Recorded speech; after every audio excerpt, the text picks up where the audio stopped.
सुप्रभात दोस्तों, good morning. हम लोग आज कक्षा 11 का प्रथम अध्याय पढ़ेंगे। आप लोग 11th क्लास में पहुंच चुके हैं। जैसा कि आप लोग अच्छे अंक भी लाए होंगे, उसके लिए ढेर सारी शुभकामनाएं। 11th क्लास में आपका स्वागत है। आज हम लोग पढ़ेंगे जीव विज्ञान का पहला अध्याय, जिसे हम कहते हैं, यहाँ पर पहला अध्याय का जो नाम है जीव जगत है। क्या है? जीव जगत। तो कक्षा 9th में भी हम ये पढ़ चुके हैं। आज कक्षा 6, 7, 8, 9th तक जानते हैं कि सजीव क्या होते हैं, निर्जीव क्या होते हैं। तमाम जानकारियाँ उसके लिए हम ले चुके हैं। लेकिन आज हमको क्या देखना है कि अपने सिलेबस के आधार पर देखना है कि जीव जगत की क्या भूमिका है, सजीव निर्जीव क्या होते हैं, क्या अंतर होता है, इन चीज़ को हमको आज देखना है। तो सबसे पहली बात आती है, चूँकि हम बायोलॉजी पढ़ रहे हैं, तो बायोलॉजी क्या है पहले इस बारे में जानेंगे। चूँकि ये बेसिक चीज़ लोग पूछ भी लेते हैं कि जीव विज्ञान किसे कहते हैं, जीव विज्ञान के जनक कौन हैं। तो इसकी डिफिनेशन भी बार बार आपके क्लासेस में पूछी जाती हैं और समानता इसकी चर्चा। तो आज हम लोग इसके बारे में थोड़ा से अध्ययन करेंगे कि जीव विज्ञान क्या। तो जीव विज्ञान क्या है भैया? यानी हम ये कह सकते हैं विज्ञान की वह शाखा। क्या कहेंगे? विज्ञान की वह शाखा जिसके अंतर्गत जीवों का अध्ययन किया जाए, उसे हम क्या कहते हैं? जीव विज्ञान कहते हैं। अब यहाँ पर बात उठती है कि जिसके अंतर्गत जीवों का अध्ययन किया जाए, तो जीव तो केवल एक कह सकते हैं कि सभी गाय भैंस बकरी मनुष्य ही केवल जीव नहीं हैं, वरन पौधे भी क्या हैं? जीव हैं।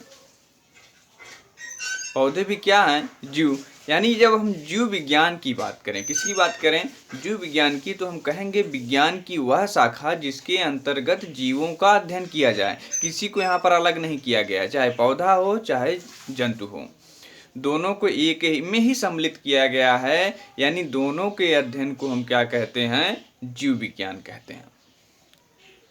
अगर बात करें जीव विज्ञान शब्द का प्रयोग सर्वप्रथम किसने किया था, तो सर्वप्रथम प्रयोग जो किए थे वो लैमार्क ने किया था। किसने किया था? लैमार्क ने किया था, तथा ट्रेविनेरस नामक वैज्ञानिक ने किया था। किसने किया था? लैमार्क तथा ट्रेविनेरस नामक वैज्ञानिक ने जीव विज्ञान शब्द का सबसे पहले प्रयोग किया था। इस चीज को आपको ध्यान में रखना है कि विज्ञान की वह शाखा जिसके अंतर्गत जीवों का अध्ययन किया जाता है, उसे जीव विज्ञान कहते हैं। जीवों में पेड़ पौधे तथा जंतु दोनों सम्मिलित हो जाएंगे।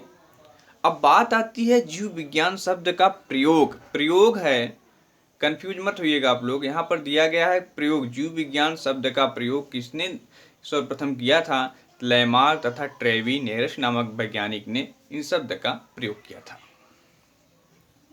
अगर बात करें जीव विज्ञान के जनक कौन हैं, इसके जीव विज्ञान को कौन पूर्ण रूप से प्रतिपादित किए, तो यहाँ पर आ जाएगा जीव विज्ञान के जनक कौन है? अरस्तु हैं। कौन है? अरस्तु हैं। जीव विज्ञान को पहला शब्द लाने वाला कौन थे? लैमार्क ट्रेविनेरस थे। लेकिन जनक कौन है? अरस्तु। दो क्वेश्चन यहाँ से अलग बनते हैं, तो ये बेसिक चीज है, आपको जानने की आवश्यकता है। अब जीव विज्ञान को दो भागों में बांटा गया है। ध्यान में रखें आप कि जीव विज्ञान को कितने भागों में बांटा गया है? दो भागों में बांटा गया है। अब यहाँ से बात उठती, पहले हम लोग क्या पढ़ते? जीव विज्ञान पढ़ रहे थे। वहाँ जीवों के अध्ययन में, जीवों के अध्ययन में क्या था? पेड़ पौधे जीव जंतु दोनों जीव हैं, इसलिए वहाँ पे जीवों का अध्ययन एक में ही सम्मिलित किया गया है।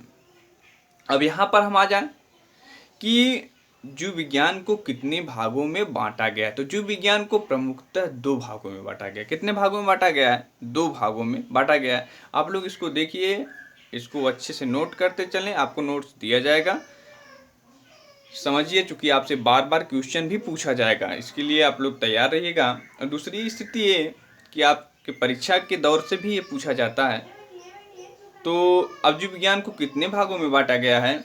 जीव विज्ञान को दो भागों में बांटा गया है, एक जंतु विज्ञान, दूसरा वनस्पति विज्ञान। अब यहाँ बात अलग हो गई कि जंतु विज्ञान के अंतर्गत क्या आता है, विज्ञान की वह शाखा जिसके अंतर्गत केवल जंतुओं का अध्ययन किया जाए। किसका अध्ययन किया जाए, जंतुओं का, जीव जंतुओं का अध्ययन किया जाए, उनके बारे में पता लगाया जाए, उनकी कार्यशैली के बारे में पता लगाया जाए, तो उन्हें हम क्या कहते हैं, जंतु विज्ञान। यानी जीव जंतुओं का अध्ययन करना ना क्या कहलाता है, जंतु विज्ञान।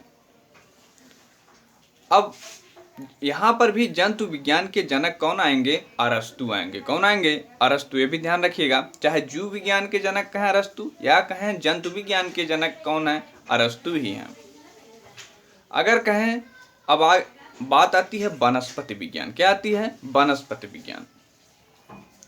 यानी विज्ञान की वह शाखा जिसके अंतर्गत पेड़ पौधों, किसकी, पेड़ पौधों का अध्ययन किया जाए, उनके बारे में जाना जाए, उनके संरचना एवं कार्य के बारे में जाना जाए, उसे हम क्या कहते हैं, वनस्पति विज्ञान कहते हैं। वनस्पति विज्ञान के जनक कौन हैं, थियोफ्रेटस हैं। कौन हैं, थियोफ्रेटस। थोड़ा इस बात के लिए आप लोग ध्यान में रखिएगा कि जंतु विज्ञान के जनक कौन है, अरस्तु।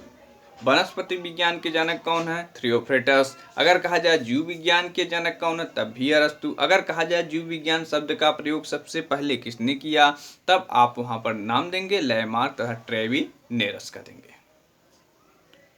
जीव विज्ञान को कितने भागों में बांटा गया, जीव विज्ञान को दो भागों में बांटा गया, जंतु विज्ञान और वनस्पति विज्ञान। ये शायद आपको क्लियर हो गया होगा। तो अगला टॉपिक उठता है हमारा कि अब अपने टॉपिक पे आते हैं। चूंकि हमारा लेसन भी, ये तो आपकी भूमिका थी कि जीव विज्ञान आपको बता दिया जाए, थोड़ा रिवीजन भी हो जाएगा। आप लोगों ने 9th क्लास में भी इस बेसिक चीज़ को पढ़ा होगा, लेकिन हमारे कहने का तात्पर्य है कि आप शुरू से पढ़ते चलें। एक आधार, चूँकि आपसे कोई भी पूछे, एग्जाम में हो, किसी भी तरीके से आपके सामने आए तो आप बता लें।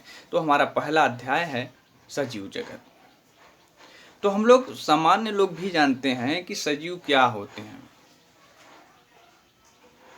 तो सजीव में क्या पाया जाता है, पहले हम किससे सजीव कहेंगे, इस चीज़ को हम जानें। तो सजीव कहने के लिए हमको क्या कहना चाहिए, सजीव में क्या होता है, स्वप्रकृतिकरण होता है। क्या होता है, स्वप्रकृतिकरण होता है। स्वप्रकृतिकरण क्या मतलब होता है, अपने जैसे संतान उत्पन्न करना। देखिए सजीव के एक क्या है, सजीव इसी की को कह सकते हैं जो अपने जैसे संतान उत्पन्न कर सकें। यानी इसमें क्या होता है, स्वप्रकृतिकरण होता है। और क्या होता है इसमें, यानी सजीव के अंतर क्या होता है, स्वप्रकृतिकरण, यानी अपने जैसे संतान उत्पन्न कर सकते हैं। और क्या होता है, इनमें विकास होता है। क्या होता है, विकास होता है। और क्या होता है इसमें, स्वनियमनकारी। स्वनियमनकारी यानी यह अपने बॉडी का, अपने शरीर का नियमन आसानी से कर लेते हैं। कौन, सजीव। तीसरी स्थिति बनती है, ये किसी बाहरी उद्दीपन के प्रति क्या करते हैं, अनुक्रिया करते हैं। बाहरी उद्दीपन के प्रति क्या करते हैं, अनुक्रिया करते हैं। यानी बाहरी उद्दीपन क्या है, जैसे गर्मी, क्या हो गई, गर्मी हो गई, और गर्मी के प्रति हम क्या करते हैं, अनुक्रिया। जैसे पसीना आना, क्या आना, पसीना आना। तो क्या है, बाहरी उद्दीपन क्या हो गया, गर्मी। लेकिन हम सजीव हैं, हम कुछ अनुक्रिया करते हैं। गर्मी के प्रति क्या अनुक्रिया है, हम पसीना हमें होने लगता है, तो क्या है, अनुक्रिया है। तो यानी जीवों में ये लक्षण पाए जाते हैं। जिनमें ये लक्षण पाए जाएं उन्हें हम क्या कहेंगे, सजीव कहेंगे। एक तौर सीधे तौर पे हम कह सकते हैं सजीव हम किसे कहते हैं, सजीव में क्या होती है, अपने जैसे संतान उत्पन्न करने की क्षमता होती है। सजीवों में निरंतर विकास होता है। सजीव में शरीर नियमन यानी शरीर को कंट्रोल करने की क्षमता होती है। सभी तंत्र सम्मिलित होते हैं। और क्या होता है, शरीर में उद्दीपन के प्रति अनुक्रिया होती है। अगर जिस शरीर में इन सब की क्रियाएं होती हों वो क्या कहलाते हैं, सजीव कहलाते हैं। ये शायद आपको क्लियर हो गया हो कि सजीव किसे कहते हैं।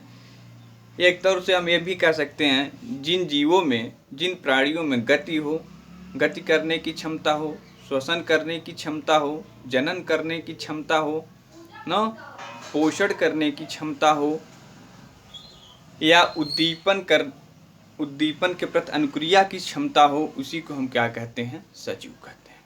शायद ये क्लियर हो गया होगा आपको। सजीव अगर आपसे पूछा जाए, नोट्स हम आपको देंगे, सजीव किसे कहते हैं, शायद आपको ये समझ में आ गया हो। यानी अपने जैसे संतान उत्पन्न करना, अपने शरीर का विकास करना, अपने शरीर में होने वाली प्रमुख क्रियाओं का नियमन करना, न उद्दीपन के प्रति अनुक्रिया करना, ये क्या है? सजीव के लक्षण है। तो इस तरह से हमको डिफिनीशन बताना है। जिस तरह से हम बोल रहे हैं, तो आपको नोट्स हम देंगे, नोट्स आपके व्हाट्सएप पे अपलोड कर दिया जाएगा। तो इसके लिए आप केवल इसको समझिए, समझाने का मेरा उद्देश्य है कि आप अच्छे से इसको समझें। अब आता है जीवधारियों के सजीव होने के लक्षण क्या होते हैं। पहले हमने जान लिया कि सजीव क्या होते हैं। सजीव क्या होते हैं? तो सजीव में एक क्रियाएं पाई जाती हैं, इन्हें हम सजीव कहते हैं। अब सजीव के लक्षण क्या होते हैं, इस चीज़ को भी हमें जानना है। तो सजीव के जो लक्षण, सबसे पहले लक्षण में हम कह सकते हैं कि सजीव में वृद्धि होती है। क्या होती है? वृद्धि होती है।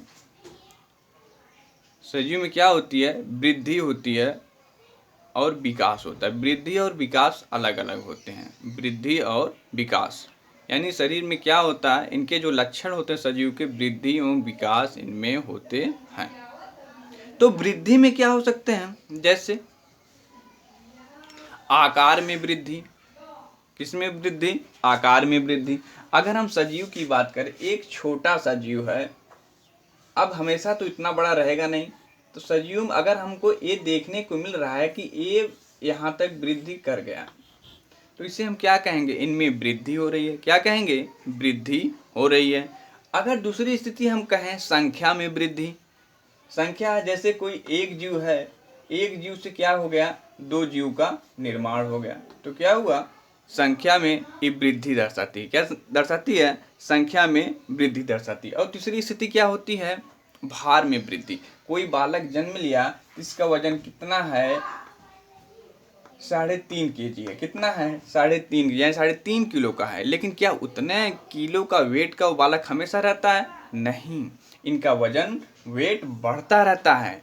तो हम सीधे तौर पे कह सकते हैं वृद्धि किसे कहते हैं? जब किसी जीव में आकार माप में परिवर्तन हो, संख्या में परिवर्तन हो, भार में परिवर्तन हो, उसे हम क्या कहते हैं? वृद्धि कहते हैं। क्या कहते हैं? वृद्धि कहते हैं। क्लियर हो गया? और वृद्धि किसके माध्यम से होता है?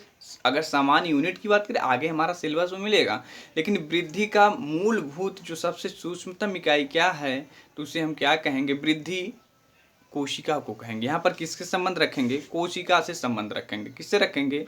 कोशिका से संबंध रखेंगे। तो ध्यान रहे, जब कोशिका का विभाजन होगा तो किसका निर्माण होगा? ऊतक का निर्माण होगा। ऊतक का निर्माण होगा तो किसका निर्माण होगा? अंग का, अंगों का, अंगतंत्र का, और एक बार शरीर का निर्माण होगा। तो इस तरह से हम कह सकते हैं कि इसी तरह से क्या होता है? शरीर में वृद्धि होती है। यानी वृद्धि का शाब्दिक अर्थ क्या होता है? सीधे तौर पे हम कह सकते हैं संख्या में वृद्धि, भार में वृद्धि, आकार माप में वृद्धि जब जीवों में पाई जाए तो हम क्या समझते हैं? इनमें वृद्धि हो रही है।